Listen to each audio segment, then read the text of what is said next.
स्वागत है आपका अपने चैनल नवीन शर्मा क्लासरूम में।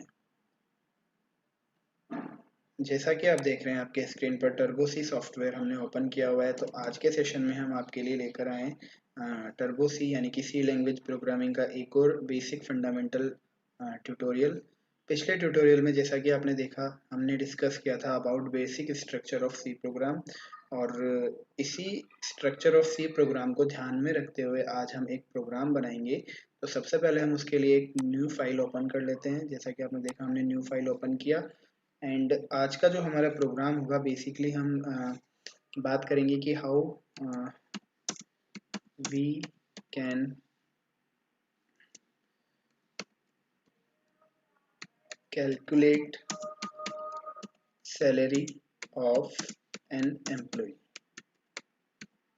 तो इस टास्क के लिए आज हम प्रोग्राम बनाने वाले हैं।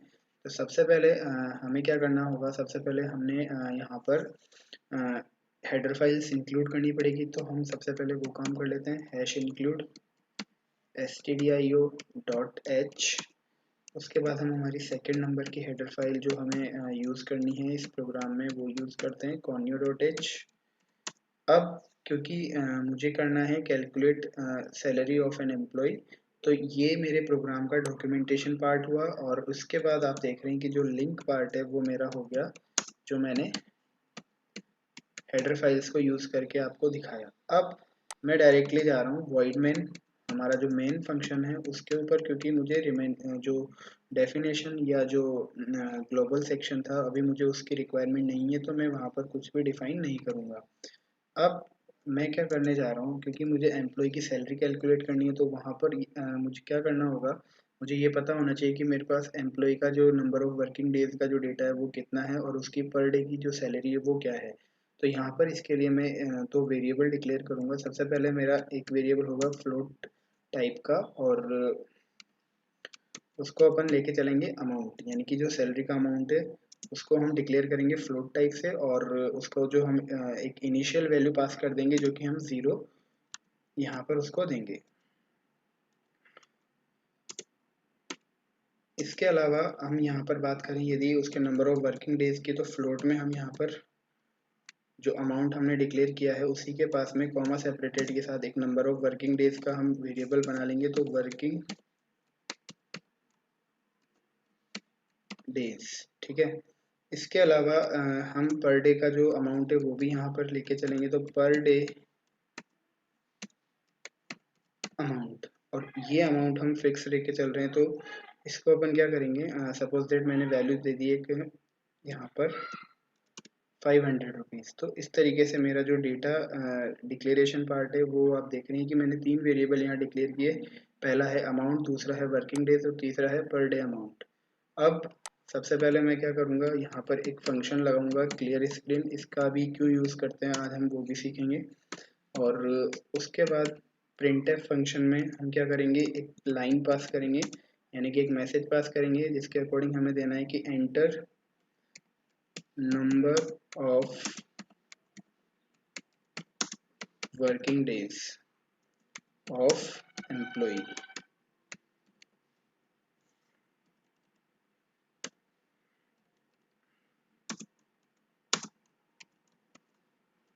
अब हम यूज़ करेंगे स्कैनफ, और स्कैनफ में हम यहाँ पर अप्लाई करेंगे %f, क्योंकि हमारा जो वर्किंग डेज वाला वेरिएबल है वो फ्लोट टाइप का है, और फ्लोट टाइप के लिए डबल कोट्स में हम यूज़ करते हैं %f। कॉमा लगाने के बाद हम यूज़ करेंगे एम्परसेंड, और एम्परसेंड में हम यहाँ मेंशन करेंगे जो हमारा वेरिएबल है यानी कि वर्किंग डेज, और अब हम इसे क्लोज कर देंगे ब्रैकेट लगा करके और सेमीकोलन लगा करके। क्योंकि हमने per day amount already 500 assign किया हुआ है, यानी कि वो पहले से फिक्स है। तो अब हमारा जो नेक्स्ट टास्क है वो है एक फॉर्मूला बनाना अमाउंट कैलकुलेशन के लिए, और वो बड़ा ही इजी फॉर्मूला है, क्योंकि हमें ओनली करना कुछ नहीं है, सिर्फ वर्किंग डेज वाला जो वेरिएबल है उसको मल्टीप्लाई कर देना है पर डे अमाउंट के साथ। तो जैसे ही हमने ये फॉर्मूला लगाया, अब हमारे पास जो नेक्स्ट वाली टास्क है वो ये होगी कि हम जो सैलरी है पर्टिकुलर एम्प्लॉय की फॉर अ मंथ वो हम प्रिंट करवाएं। तो इसके लिए हम सिंपल सा एक मैसेज देंगे, employee salary is equal to और यहाँ हम देंगे %f, क्योंकि हम अमाउंट वाला जो वेरिएबल है वो यहाँ पर यूज़ करने वाले हैं, और डबल कोट्स में हम %f यहाँ पर यूज़ करेंगे। और %f हमने यूज़ किया है अमाउंट वेरिएबल के लिए, तो वो हम डबल कोट्स के बाहर कॉमा लगाने के बाद अकॉर्डिंग टू द सिंटेक्स यहाँ पर यूज़ करेंगे। अब मेरा नेक्स्ट जो फंक्शन है वो आएगा getch, एंड इसके बाद मेरा जो मेन सेक्शन है यानी कि मेन फंक्शन है वो कंप्लीट हो जाएगा। अब यहाँ पर जो आज मैंने मेनली जो सेक्शंस काम में लिया, आपने देखा हमने डॉक्यूमेंटेशन सेक्शन लिया, लिंक सेक्शन लिया, और एक हमने लिया मेन सेक्शन। इसके अलावा हमारा जो वॉइड मेन है उसके अंदर हमारे जो दो पार्ट हमने कल पढ़े थे उसके अकॉर्डिंग आपने देखा कि पहला है डिक्लेरेशन पार्ट, जिसके अंदर हमने कुछ वेरिएबल्स डिक्लेयर किए, and remaining part is called executable part.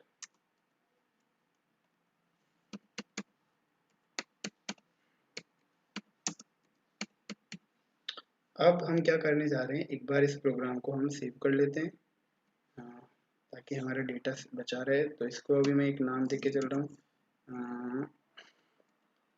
Demo dot C.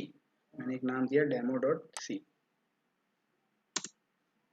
अब सबसे पहले मैं इस प्रोग्राम को रन करके देखता हूँ कि मेरा जो कोडिंग है वो एग्जीक्यूट होने के लिए है कि नहीं। तो सबसे पहले रन किया हमने प्रोग्राम, जैसा कि आप देख रहे हैं कि हमारा प्रोग्राम सक्सेसफुली रन हो गया है, और हमारी स्क्रीन पर मैसेज है enter number of working days of employee. तो मैंने सपोज दैट टाइप किया कि क्योंकि हम एक मंथ की सैलरी कैलकुलेट कर रहे हैं, तो एक मंथ में मैक्सिमम 31 या 30 डेज होते हैं।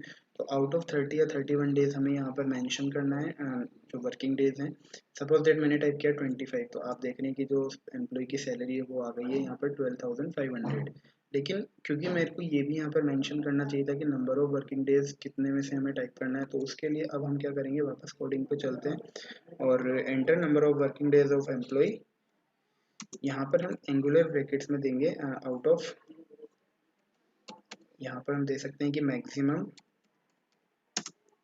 31 डेज, सो दैट जो टाइप करने वाला होगा अपनी वैल्यू वो एक लिख करके चलेगा कि यहाँ पर जो मैक्सिमम लिमिट है वो कितनी है, और वो एक जस्ट एक इंडिकेटर का काम करेगा इस प्रोग्राम को यूज़ करने वाले के लिए।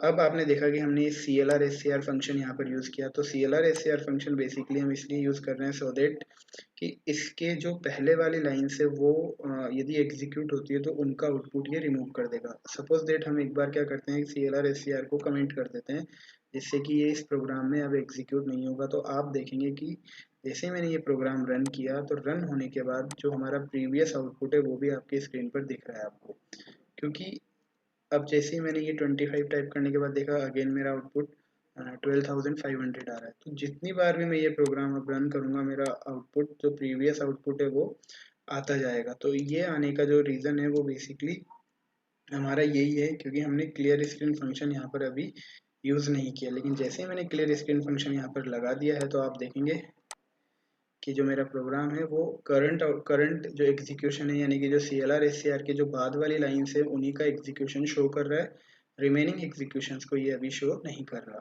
तो अब सपोज दैट मैंने 20 डेज टाइप किए, तो 20 डेज के अकॉर्डिंग मेरा जो सैलरी अमाउंट है वो आ गया 10,000 रुपीज़। तो आई होप गाइज जो हमारा आज का जो बेसिक्स एक सी प्रोग्राम का एक बेसिक प्रोग्राम था, सी लैंग्वेज का, सॉरी, जो हमारा सी लैंग्वेज का जो एक बेसिक से बेसिक प्रोग्राम है आपको समझ में आया होगा। एंड इसी के साथ हम हमारा जो आज का सेशन है सी लैंग्वेज प्रोग्रामिंग को सीखने के लिए जो हमने स्टार्ट किया है उसको हम क्लोज करते हैं।